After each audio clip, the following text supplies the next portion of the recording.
É a voz que eu dirijo a minha prece, de manhã já me escutais. Desde cedo eu me preparo para vós e permaneço à vossa espera. Graça e paz, cara amiga, caro amigo que acompanha diariamente a nossa meditação sobre a Palavra de Deus no Santo Evangelho, a Palavra de Deus na Santa Liturgia. Nesta sexta-feira, nós estamos dentro da 30ª semana do Tempo Comum, mas se olhamos hoje no calendário da Igreja, encontramos a festa de dois dos apóstolos de nosso Senhor Jesus Cristo. Hoje é a festa dos apóstolos São Simão e São Judas Tadeu. A história silencia sobre a ação desses dois apóstolos. No Novo Testamento, Simão é chamado de Zelota ou Cananeu. Tem talvez o mesmo significado, provavelmente porque ele era muito apegado a uma ideia teocrática e messiânica dos judeus e fosse animado, não é, por uma dedicada oposição aos romanos. Vejam só aqui o fato de termos esse Simão, o Zelota, nesse grupo de Jesus, significa que no grupo de Jesus tinha gente com tendências políticas e sociais bastante diferentes. Temos o outro santo, que é Judas Tadeu, que é o apóstolo que tem esse sobrenome, né, de Tadeu, aquele que na última ceia pergunta a Jesus por que é que ele não se só se manifesta para os discípulos e não para todo mundo, João 14:22. E a tradição conserva que este Tadeu, que é aquele chamado irmão do Senhor, de acordo com Mateus 13:25, seja aquele autor, não é, de uma carta que nós temos no Novo Testamento. Eles são designados um de Simão e outro de Judas, mas não temos argumentos para afirmar que sejam ou não os dois apóstolos que nós festejamos. Mas, de todas as formas, é assim que, na tradição, na compreensão da Igreja, passou-se pelos séculos, então a prova, é justamente essa celebração, essa memória que a Igreja tem de que hoje esses dois são estes apóstolos que nós estamos, sim, celebrando.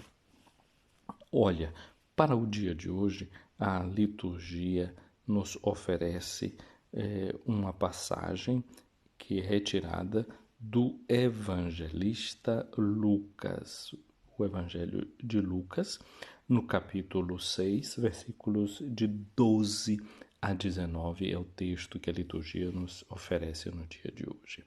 Nos mostra Jesus que vai rezar no monte, que passa toda a noite em oração. E Jesus o faz antes de realizar essa tarefa muito importante, que é a tarefa de fazer uma escolha. E eu acho que aqui a gente encontra uma inspiração, não é? No próximo domingo, também nós, brasileiras e brasileiros, vamos fazer uma escolha. Vamos escolher, desta feita, em alguns estados do Brasil, se faz a escolha de quem governará o Estado e a nação se encontra diante de um chamado a votar para escolher o presidente da República. Desta vez a gente tem que dizer exatamente assim, o presidente, porque não tem outra possibilidade. São dois que no momento são dois homens candidatos, né? Então, Jesus, antes de fazer a sua escolha, ele, como é que ele faz? Ele passa uma noite em oração a Deus. Então isso significa que a gente também não deve viver esses momentos sem se colocar diante de Deus. Toda escolha que a gente faz, a gente deve viver e fazer essa escolha na fé. A fé deve nos inspirar, deve nos ajudar. A gente não pode permitir que os argumentos de um momento de eleição, por exemplo, se tornem argumentos pura e exclusivamente religiosos. Mas a gente não pode esquecer que Deus envolve toda a vida da gente, toda a vida. Então, eu acho que inspira a gente ver essa atitude de Jesus, que diante da escolha desses missionários, desses apóstolos, ele vai é se colocar diante de Deus em oração. E quando amanheceu, Jesus chamou os seus discípulos e escolheu 12 dentre eles, aos quais deu o nome de apóstolos, ou seja, missionários, enviados. É notável isso aqui, não é? Porque Jesus faz a escolha durante o amanhecer. Ele passou a noite em oração, e a gente poderia dizer que a sua oração é também a sua reflexão, mas não só. Lembremos-nos no capítulo 22 do Evangelho de Lucas, quando Jesus, antes de sua morte, vai dizer para Pedro: olha, Pedro, Satanás queria te joirar e eu rezei por ti. É também a oração de Jesus, eu penso que seja essa oração de intercessão por aqueles a quem ele escolhe, porque não basta ter a nossa escolha, é preciso que quem é escolhido não é, seja acompanhado pela nossa oração. Então a gente tem que saber acompanhar na oração.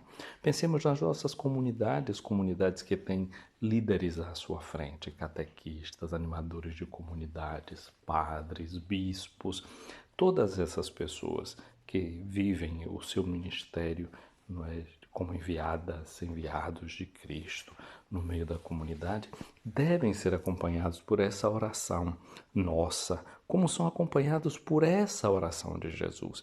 Mas você também, que faz um serviço, presta um serviço na comunidade, não é?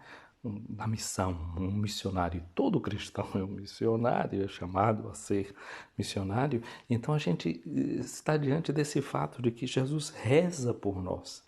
Por que também ele diz isso na oração sacerdotal, no capítulo 17 do Evangelho de João, né? Pai, eu não oro somente por eles, mas por todos aqueles que crerão, não é, neles, ou seja, todos aqueles que vão acreditar nessa pregação apostólica. Portanto, nessa oração de Jesus estão contidos todos aqueles que creem na pregação dos apóstolos. Então, quando nós afirmamos que acreditamos que a igreja é apostólica, nós estamos dizendo que nós acreditamos que a igreja está envolvida por essa oração de Jesus. E é por isso que ele diz no Evangelho de Mateus a Pedro, né? As portas do inferno não prevalecerão contra ela. Então, essa certeza de que existe uma oração de Jesus que nos envolve, que nos protege. Mas eu estava falando desse amanhecer, um amanhecer vocacional. Então, cada uma e cada um de nós deve entender a vocação como um novo amanhecer, e cada amanhecer como vocacional, como contido nele, uma chamada de Jesus. Sabe, para mim é bem cedinho que eu estou fazendo esse áudio, para mim é essa chamada inicial do dia, não é? Que agora mando para você essa meditação, e você que ao início do seu dia está também ouvindo essa meditação. Então é uma manhã, cada manhã deve ser vocacional e toda manhã deve ser apostólica. A gente sentir que a gente tem uma missão, que a gente tem um chamado. E aí depois Lucas dá o elenco de quem são essas pessoas. Simão, a quem impôs o nome de Pedro, seu irmão André, Tiago e João, Filipe e Bartolomeu, Mateus e Tomé, Tiago, filho de Alfeu, e Simão, chamado Zelota, Judas, filho de Tiago, e Judas Iscariotes, aquele que se tornou traidor. Vejam só aqui, eu gostaria de chamar a atenção para algumas coisas. Primeiro, esse Simão Zelota, não é, que fazia parte, ao que parece, desse grupo, que era um grupo revolucionário contra a presença dos romanos. Mas nesse mesmo grupo a gente tem Mateus, não é? Mateus, que era um cobrador de impostos, ou seja, um colaborador. Na mesma lista aqui tem Mateus e Tomé, Tiago, filho de Alfeu, e Simão, chamado Zelota. Nesse pequeno bloco, não é?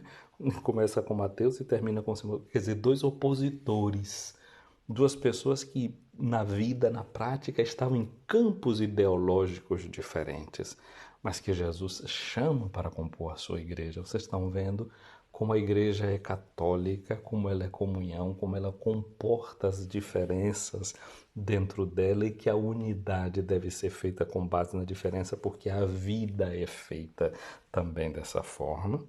E a gente tem que ter espírito de respeito. Não deveria ser fácil ter essas duas tendências ali dentro de um mesmo grupo. Mas tem Jesus. Onde tem Jesus e o respeito a Jesus e a sua palavra e o seu modo de ser, é possível criar unidade, é possível ter escuta, é possível se amar. o outro dado é esse, né? Que alguém que escolheu traiu. E a igreja sabe também lidar com isso quando, na sua origem apostólica, né, um dos apóstolos é traidor de Jesus. A igreja não cancela essa memória.